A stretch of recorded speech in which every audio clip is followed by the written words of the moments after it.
Hello everyone! Is the Shop app safe to use, or is it just another online shopping scam? Let's find out. The Shop app is made by Shopify, one of the biggest online store platforms. It brings all your orders online in one place and makes checkout super fast with something called Shop Pay.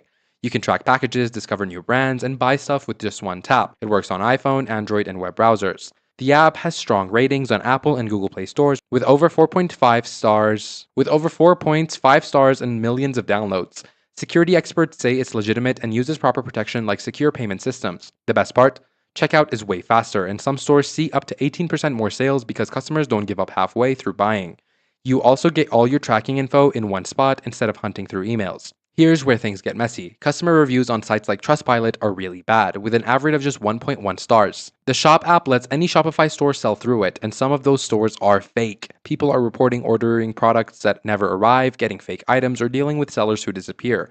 When this happens, Shop tells customers to contact the seller directly and won't help with refunds. Some users also complain the app asks too many permissions, like access to your email. A few people even report credit card fraud after using the app, though it is unclear if the app itself caused it or the sketchy stores. The Shop app itself is not a scam. It's a real product from Shopify, but it's like a mall that doesn't check who opens a store inside. The app is safe, but some sellers using it are not. The problem is Shop doesn't protect you when things go wrong. You're on your own to deal with bad sellers.